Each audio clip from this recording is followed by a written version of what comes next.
Assalamualaikum warahmatullahi wabarakatuh. Halo anak-anak kelas 5, bagaimana kabar kalian hari ini? Masih semangat ya untuk belajar? Hari ini kita akan belajar tema 6, subtema 1, pembelajaran ke-5. Sebelum kita lanjut ke pembelajaran, marilah kita berdoa terlebih dahulu. Berdoa dimulai. Selesai. Muatan terpadu kita hari ini yang pertama adalah IPA, yang kedua adalah Bahasa Indonesia, dan yang ketiga adalah SPDP.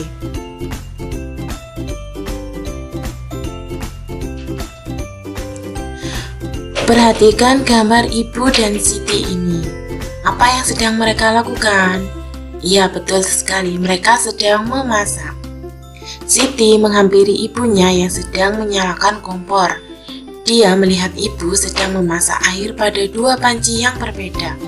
Panci pertama yang ukurannya lebih besar dan berisi air setengah penuh.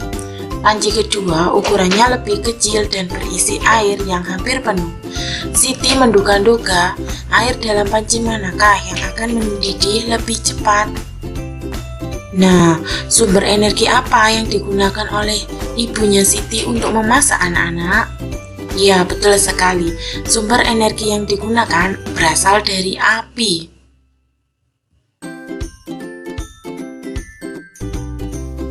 Cermatilah gambar di bawah ini.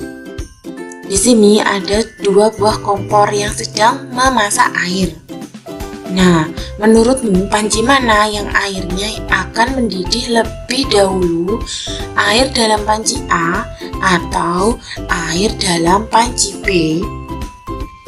Ya, betul sekali. Air dalam panci B akan mendidih lebih dahulu. Mengapa demikian?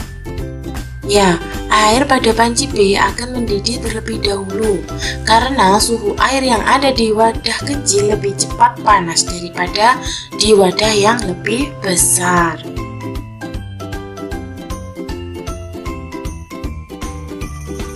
Pada peristiwa mendidihnya air juga menunjukkan peningkatan suhu pada air sampai mencapai 100 derajat Celcius.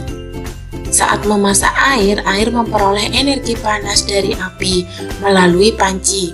Hal ini ditandai dengan naiknya suhu air. Semakin besar energi panas yang diperoleh, maka makin besar pula kenaikan suhunya.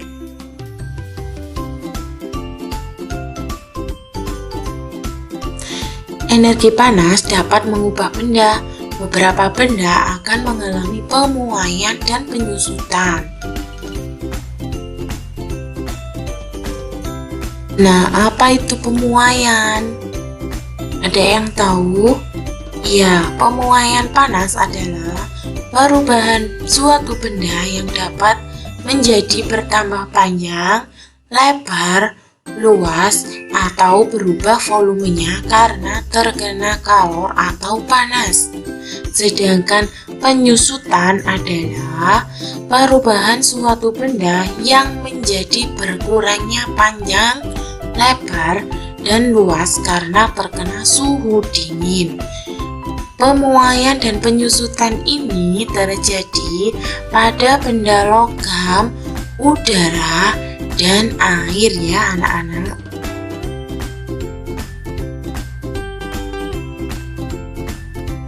Benda yang mengalami pemuaian dan penyusutan. Nah, apa saja ya benda-benda yang mengalami pemuaian dan penyusutan? Kita lihat bersama-sama. Yang pertama adalah kaca jendela. Yang kedua adalah ban sepeda atau motor dan mobil. Yang ketiga, kawat atau kabel listrik dan telepon.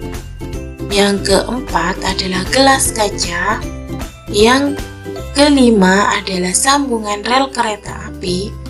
Dan yang terakhir adalah termometer. Nah, bagaimana penjelasannya? Penjelasannya yaitu kaca jendela. Bingkai kaca ini dibuat lebih besar daripada kaca untuk ruang pemuaian dan penyusutan karena ketika suhu panas kaca akan memuai ya. Jika suhu dingin kaca akan mengalami penyusutan.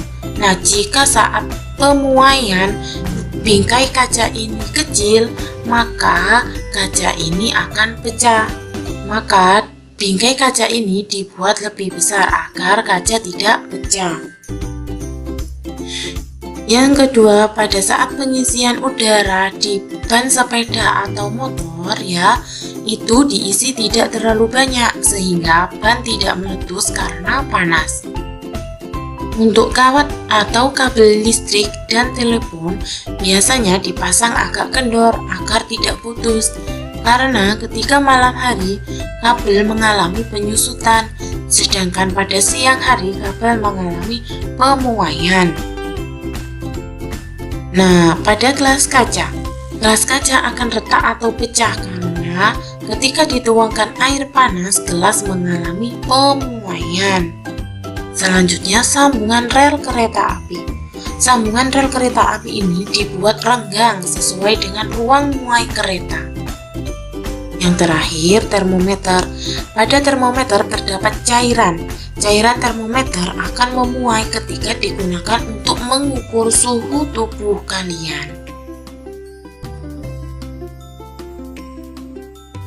Tugas yang pertama, tulislah 10 contoh kegiatan yang memerlukan energi panas atau kalor dalam jumlah besar di kehidupan sehari-hari kalian.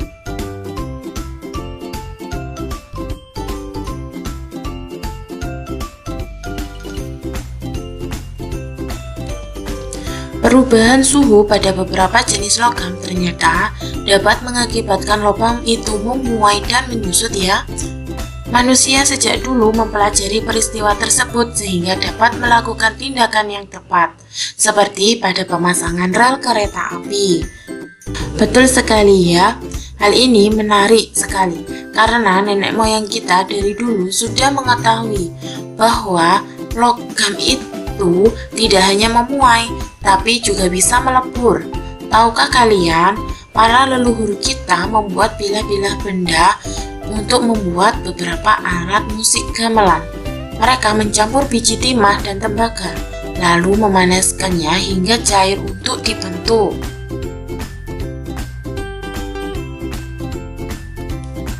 Masih ingatkah kalian beberapa lagu daerah yang dimainkan dalam tangga nada pentatonis, yaitu selindro dan pelok?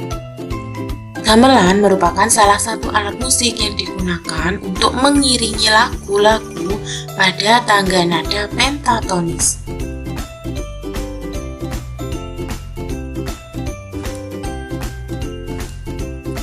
Alat musik gamelan dibuat dari campuran tembaga dan timah dengan ukuran tertentu. Ukuran dan perbandingan antara kedua logam tersebut dapat menghasilkan suara yang berbeda. Campuran logam itu harus dipanaskan dengan suhu tinggi agar mencair dan mudah dibentuk. Nah, di samping kiri ini ada 3 macam bentuk gamelan.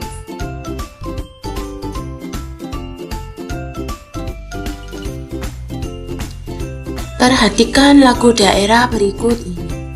Berikut ini adalah lagu Cingcangkeling.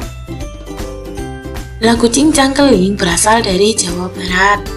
Not yang digunakan adalah Do, Re, Mi, Sol, La yang merupakan tangga nada selindro. Tugas yang kedua, carilah di media cetak atau di internet 10 lagu daerah yang menggunakan tangga nada pentatonis dan sebutkan asal dari lagu daerah tersebut.